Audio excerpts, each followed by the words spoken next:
மறைந்த வழக்கறிஞர் பெரியவர் ஐயா சங்கரன் அவருடைய படத்திறப்பு விழா 26ஆம் தேதி இரவு அவர் மறைந்து விட்டார் என்ற செய்தி எனக்கு சொன்னார்கள். நான் வெளியூரில் இருந்த காரணத்தினால் அவருடைய இறுதி நிகழ்ச்சிக்கு என்னால் வர முடியவில்லை. அமரிடத்திலே தொடர்பு கொண்டு அவருடைய மறைவு பற்றி அமருக்கு ஆறுதல் கூறினேன். ஐயா எம்பி சங்கரன் அவர்கள் நான் குடியாத்தம் வருகின்ற பொழுது அவரை பார்ப்பது அவரிடத்தில் பேசியிருக்கின்றேன். மூத்த வழக்கறிஞர், திறமை வாழ்ந்த ஒரு வழக்கறிஞர். அவருடைய பிள்ளை தம்பி அமர் இன்னைக்கு கூட கேட்டாங்க, நான் அவருடைய வழக்கறிஞர் பெரியவர் ஐயா அவருடைய படத்திறப்பு விழாவுக்கு செல்கின்றேன் என்று சொன்னேன். என்ன வயசு இருக்கும்னாங்க. 90 தாண்டி 92 வயது இருக்கும் என்று சொன்னேன். 94. அமருக்கு வயசு சின்ன வயசா தானே இருக்கு அப்படின்னு என்கிட்ட சொன்னாங்க.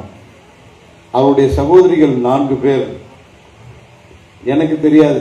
சகோதரிகள் 4 பேர் எனக்கு தெரியும். இவர் தான் கடைசி பையன். இவர் எப்படி பிறந்தார் என்று நம்முடைய சவுந்தரராஜன் சொன்னார். அமர்நாத்துக்கு ஒரு ஆண் பிள்ளை வேண்டும் என்று அவர் சென்று வேண்டியதன் காரணமாக பிறந்த பிறகு அவருக்கு அமர்நாத் என்று பெயர் வைத்ததாக எனக்கு சொன்னார். மறைந்த ஐயா பெரியவர் புகழை பற்றி இங்கே அனைவரும் எடுத்துரைத்தார்கள். அவருடைய குடும்பமே அரசியல் குடும்பம். அனைவரும் நகரமன்ற தலைவர்களாக இருந்திருக்கின்றார்கள். அவரும் நகரமன்ற தலைவர் ஆயிருப்பார். ஆனால் வழக்கறிஞராக இருந்த காரணத்தினால் வரவில்லை என்று அவருடைய புகழெல்லாம், அந்த குடும்பத்தின் புகழெல்லாம் சென்றார் இங்கே எடுத்துரைத்தார்கள். அண்ணன் மோகன்ராஜ் அவர்கள் கூறுகின்ற பொழுது, ஒரு மகன் எப்படி தாய் தந்தையர்களுக்கு பணியாற்ற வேண்டும், சேவை செய்ய வேண்டும், அதை கண்கூடாக நான் பார்த்திருக்கின்றேன். தினம் நான் இந்த பக்கம் வருகின்ற போது ஐயா வழக்கறிஞரை பார்த்துவிட்டு பேசிவிட்டுத்தான் நான் செல்வேன். அப்போ அமரை பற்றி 1-2 குறை சொன்னாலும் நான் இருந்துதான், நீ எல்லாம் அப்படி இருக்கக்கூடாது தம்பின்னு, ஊரில் கண்டிப்பாக ஒரு பெரியவர்கள் இருக்க வேண்டும், சொல்ல வேண்டும், அப்படி சொல்லி நான் எத்தனையோ முறை அவருக்கு சொல்லி இருக்கின்றேன்.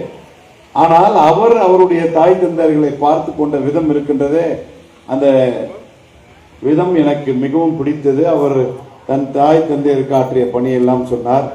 உள்ளபடியே பிறந்தோம், வாழ்ந்தோம், சென்றோம், மறைந்தோம் என்று இருக்கின்ற பொழுது கண்டிப்பாக யார் ஒருவர் தாய் தந்தையரை மறந்து விடுகின்றார்களோ கண்டிப்பாக அவர்கள் மனுஷனே சொல்ல முடியாது. அப்படி 94 வயது வாழ்ந்த ஐயா சங்கரன் அவர்களுக்கு தம்பி அமர், அவருடைய சகோதரிகள் அனைவரும் தன்னுடைய தந்தையாருக்கு கண்டிப்பாக பணிவிடை செய்து அவரை கடைசி வரை பார்த்திருக்கின்றார்கள். உள்ளபடியே 94 வயது வாழ்வது என்பதும், அந்த 94 வயது வாழ்கின்ற பொழுதும் அந்த இறக்கின்ற அந்த மறைகின்ற அந்த சந்தர்ப்பத்திலும் பேசிக்கொண்டே இருந்தார் என்பதுதான் மிகப்பெரிய ஒரு சந்தோஷமான ஒரு விஷயம். காரணம், கடைசி வரை அவர் இருந்து அனைவரோடும் இருந்து விட்டு தான் நம்மை விட்டு மறைந்திருக்கின்றார். அவருடைய புகழ் கண்டிப்பாக இந்த குடியாத்த மக்கள் என்றைக்கும் மறக்க மாட்டார்கள். காரணம், பல பேருக்கு வெற்றியை பெற்று தந்திருப்பார். அவர்கள் அனைவரும் அவர் வழக்கறிஞரை மறக்க மாட்டார்கள்.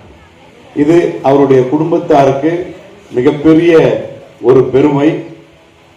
மிகப்பெரிய ஒரு பெருமை என்று சொன்னாலும், அவர் மறைந்தாலும் அவர் புகழ் கண்டிப்பாக இந்த பகுதியில் என்றைக்கும் நிலைத்து நிற்கும். இது அவர்களுடைய குடும்பத்தாருக்கு என்னுடைய ஆழ்ந்த வருத்தத்தையும் இரங்கலையும் தெரிவித்துக் கொண்டு, அவருடைய குடும்பத்தாருக்கு எங்களுடைய மாவட்ட கழகத்தின் சார்பில், இந்த மாவட்ட மக்கள், நகர மக்களின் சார்பில் எங்களுடைய இரங்கலையும், அவருடைய புகழை கண்டிப்பாக அமர்நாத்தும் அவர் குடும்பத்தாரும் கண்டிப்பாக கடைசி வரை நிலைநிறுத்துவார்கள் என்பதை தெரிவித்துக் கொண்டு, எதிரில் அமர்ந்திருக்கக்கூடிய ஐயா வழக்கறிஞர், மூத்த வழக்கறிஞர் ஐயா தண்டபாணி அவர்கள் பேசுங்கன்னு சொல்லி கூப்பிட்டாங்க. நான் பேச மாட்டேன் அப்படின்னு சொன்னார். வேணாம் அப்படின்னார். உள்ளபடியே அந்த நகைச்சுவை தன்மை, அவர்களை பற்றி, ஒத்த வயது உடையவர்களை பற்றி எல்லாம் ஐயா வந்து பேச மாட்டேன்னு சொன்னவரு, இந்த நிகழ்ச்சியை கலகலப்பாக்கிட்டு தன்னுடைய 40 வருட அனுபவம் அந்த வழக்கறிஞரோடு ஐயா பெரியவரோடு இருந்த அனுபவத்தை சொல்லுகின்ற பொழுது, இனிமேலே ஐயா நாங்களும் ஹோட்டலுக்கு போனா கடைசியில தான் டீ சாப்பிட்றதா இருந்தாலும் சாப்பாடு சாப்பிட தெரிஞ்சுக்குமா ஐயா பெரியவர் என்ன, இவரும் ஐயாவுக்கும் 90 வயசு இருக்கும், அனுபவத்தை சொல்லி இருக்கின்றார். இது எல்லாம் ஒண்ணு நடைமுறை. அவர் ஐயோ இப்படி பேச இல்ல, இதெல்லாம் நடைமுறை. அந்த காலத்தில் ஸ்டார் ஹோட்டல்ல போய் சாப்பிடணுன்றது ஒரு ஆசையாக இருக்கும். இன்னும் அதுக்கு மேலே ஒன்று சொல்றேன். இந்த ஸ்டார் ஹோட்டல்ல போய் சாப்பிடும் போது நாங்கள் போய் எல்லாமே உட்காந்து சாப்பிட்றதுக்கு போய் உட்காந்தோம். எங்களுடைய ஓட்டுநரும் வந்தார். ஓட்டுநர் வந்தவர் முதல்ல ஃபிங்கர் பவுல் கொண்டு வந்து வச்சு எலுமிச்சை பழத்தோடு வச்சாங்க. நீங்க நன்றாக புரிந்து கொள்ள வேண்டும். புதுசு, நாங்களும் புதுசு, ஹோட்டலில் போய் உட்காடுறோம். ஃபிங்கர் பவுல் வச்சு எலுமிச்சை பழத்தை பிழிஞ்சு வச்சு குடிச்சிட்டார். இது நடைமுறை. இது அன்றைக்கு தெரியாத நடைமுறை. ஃபிங்கர் பவுல் பிழிஞ்சிட்டு எலுமிச்சை பழம் பிழிஞ்சு குடிச்சிட்டார். அவருக்கு அது தெரியாது. இப்போ ஐயா சொல்றாரு, நம்ம ஒரு ஸ்டார் ஹோட்டல திறந்திருக்காங்கன்னா அந்த ஸ்டார் ஹோட்டல எப்படி இருக்கு அந்த அனுபவத்தை தெரிந்து கொள்வதற்காகவே நாங்கள் சென்றோம் என்று அவருடைய பழைய காலத்து 40-50 வருட கால அனுபவத்தை எல்லாம் பற்றி இங்கே சொன்னார்கள். இன்னும் சொல்லுங்கன்னு சொன்னா ஐயா வழக்கறிஞர் தண்டபாணி அவர்கள் இன்னும் ஒரு அரை மணி நேரம் கூட சுவராசியமாக தன்னுடைய பழைய கால நினைவுகளை எல்லாம், வழக்கறிஞரை பற்றி எல்லாம், தன்னுடைய சகோதரர்கள் கூட இருந்தவங்களை பற்றி எல்லாம் மிக சொல்லியிருப்பாரு. அவர் 2 டிப்ஸ் மட்டும்தான் இந்த நேரத்தில் ஐயா கொடுத்திருக்காரு. இன்னும் நாங்கெல்லாம் சின்னவங்க, இன்னும் அரசியலையும் சரி மற்றதுல இன்னும் அதிகமாக வரணும். ஐயா கிட்ட இன்னும் பல டிப்ஸ்களை வாங்குவதற்கு ஐயா தண்டபாணி அவர்களிடத்தில் நாங்களும் கண்டிப்பாக வருவோம் என்பதை தெரிவித்துக் கொண்டு, தம்பி அமர் அவருடைய குடும்பத்தை சார்ந்தவர்கள், ஐயா பெரியவர் அவர்கள் ஒரு 94 வருடம், அதிலும் ஒரு 60 வருட காலம் தன்னுடைய வழக்கறிஞர் பணியிலே இன்றைக்கு மிக சிறப்பாக இந்த மக்களுக்கு பணியாற்றி, இந்த ஊருக்கு பணியாற்றி பல பேருக்கு நன்மையை செய்தார். அந்த பணியை அவருடைய மருமகள் இன்றைக்கும் வழக்கறிஞராக தொடர்ந்து கொண்டு இருக்கின்றார்கள். அவர் குடும்பத்தாரும் அதே பணியில் மக்கள் பணி ஆற்றுவதில் தம்பி அமரும் எங்களோடு இணைந்து செய்து கொண்டிருக்கின்றார். ஆகவே இந்த குடும்பம் அவர் மறைந்து விட்டார் என்ற அந்த வேதனையை விட அவருடைய பணிகள், அவர் கண்டிப்பா 90 வயதை தாண்டி நிறைவோடு இன்று நமக்கு விட்டு சென்றிருக்கின்றார். அவருடைய பணிகளை நாம் தொடருவோம், அவருடைய புகழை கொண்டு சேர்ப்போம் என்பதை கூறி விடைபெறுகின்றேன். வணக்கம். இன்றைக்கு நான் கேள்விப்பட்டேன், அதிமுகவின் சார்பில் ஒரு கண்டன ஆர்ப்பாட்டத்தை நடத்துவதாக நான் கேள்விப்பட்டேன்.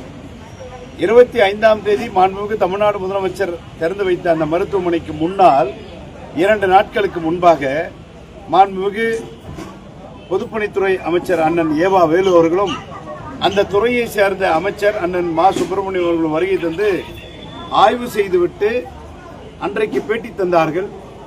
நாளை வேண்டுமானால் முன்னாள் முதலமைச்சர் அதிமுகவுடைய பொதுச் செயலாளர் எடப்பாடி பழனிசாமி அவர்கள் வந்து பார்வையிடட்டும், நான் கொண்டு போய் காட்டுகின்றேன் என்று சொன்னார். 2 நாள் கழித்து மாண்புமிகு தமிழ்நாடு முதலமைச்சர் அந்த மருத்துவமனையை திறந்திருக்கின்றார். திறந்த மருத்துவமனை மிக சிறந்த மருத்துவமனையாக இன்றைக்கு விளங்கிக் கொண்டிருக்கின்றது.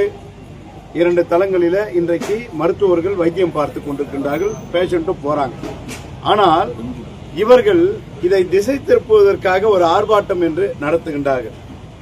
அதிமுக ஆட்சியில் கொண்டு வரப்பட்ட அடுக்கம்பாறை மருத்துவமனை, அங்கேயே பல வசதிகள் இதுவரை கிடையாது. நான் சட்டமன்ற உறுப்பினராக போராடி அங்க வர கழிவுகள்லாம் சப்தலிபுரம் ஏரிக்கு வருது. அந்த ட்ரீட்மெண்ட் சிவியர் ட்ரீட்மெண்ட் பிளான்ட்டே போடாம போயிட்டாங்க. இவர்கள் எல்லாம் இன்றைக்கு மாண்புமிகு முதலமைச்சர் நான் தளபதி அவர்களை பார்த்து அரைகுறையாக செய்து விட்டார்கள் என்று சொல்கின்றார்கள். நான் கேட்கின்றேன், புகழ்பெற்ற பெட்லட் மருத்துவமனை 5 வருட காலம் அம்மையார் ஜெயலலிதா அவர்கள் முதலமைச்சராக இருந்தார். 4 வருட காலம் எடப்பாடி பழனிசாமி அவர்கள் முதலமைச்சராக இருந்தார்கள். அந்த நேரத்தில் கட்டாத ஒரு மருத்துவமனை 4 வருட காலத்தில் அவர் கண்டிப்பாக கட்டியிருக்கலாம் அந்த மருத்துவமனையை. காரணம், வேலூர் மாவட்ட ஒட்டுமொத்த மக்கள் மையப்பகுதியில் இருக்கக்கூடிய அந்த மருத்துவமனைக்கு வருவார்கள் என்பது தெரியும்.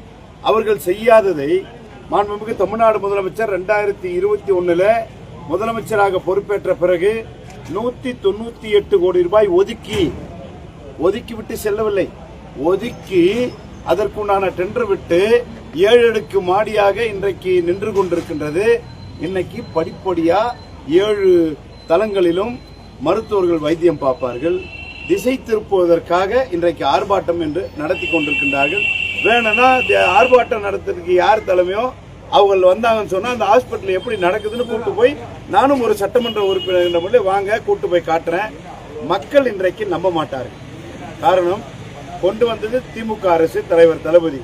திறந்தது திமுக அரசு, தலைவர் தளபதி. 7 அடுக்கு மாடி கொண்டாது. அன்னைக்கே சொன்னார்கள் படிப்படியாக விரைந்து 7 தளங்களும் மக்கள் பயன்பாட்டுக்கு வரும் என்று சொன்னார்கள். மூடு விழா என்று அவர்கள் சொல்வது தவறு. அரசியலுக்காக இது மாதிரி ஒரு குழப்பு நடத்துவது தவறு. முழு பயன்பாடு மாவட்டம் வந்து மாங்காய் அதிகமா இருக்கு. பிஜேபி திங்கட்கிழமை ஒரு ஆர்ப்பாட்டம் அறிவிச்சிருக்காங்க. அதுக்கு நம்ம இந்த கவர்மெண்ட் அவங்க என்ன செய்யணும்? மா விவசாயிகளுக்கு இங்கிருந்து ஆந்திராவுக்கு போகக்கூடிய மாங்கனிகளை அங்கே இருக்கின்றவர்கள் தடுக்கின்றார்கள் என்று சொன்னார்கள். நாங்கள் உடனடியாக நம்முடைய தமிழ்நாடு முதலமைச்சர் அவர்களுக்கு இந்த தகவலை தந்தோம். மா விவசாயிகளுக்காக என்றைக்கும் நாங்கள் உறுதுணையாக இருப்போம். விரைவில் மாண்புமிகு தமிழ்நாடு முதலமைச்சர் அவர்கள் 25, 26 இந்த மாவட்டத்திற்கு வருகை தந்தபொழுது அந்த கவனத்தை அவருக்கு தந்திருக்கின்றோம். விரைவில் மாங்கனி தொழிற்சாலை, அந்த சாறு தொழிற்சாலை வேலூர் மாவட்டத்திற்கு வரும். வேலூர் மாவட்டத்தில் இருக்கக்கூடிய மா விவசாயிகளுக்கு நல்ல செய்தியாக கண்டிப்பாக மாண்புமிகு தமிழ்நாடு முதலமைச்சர் அவர்கள் தருவார். இப்போ கூட இன்னொன்று புரிஞ்சுக்கிட்டீங்க, மா விவசாயிகள் இத்தனை வருஷம் ஆந்திராவுக்கு கொண்டு போயிட்டு இருந்தாங்க. இப்போ தடுத்தாங்கன்றது தான் இந்த பிரச்சனை. எல்லாமே ஜூஸ் ஃபேக்டரி மொத்தம் ஆந்திராவில் இருக்கு. ஆந்திரா பார்டர்ல இருக்கக்கூடிய நம்முடைய மாவட்டம் இது நாள் வரை வராத பிரச்சனை இப்போ வந்திருக்கு. விரைவில் அந்த பிரச்சனை தீர்க்கப்படும்.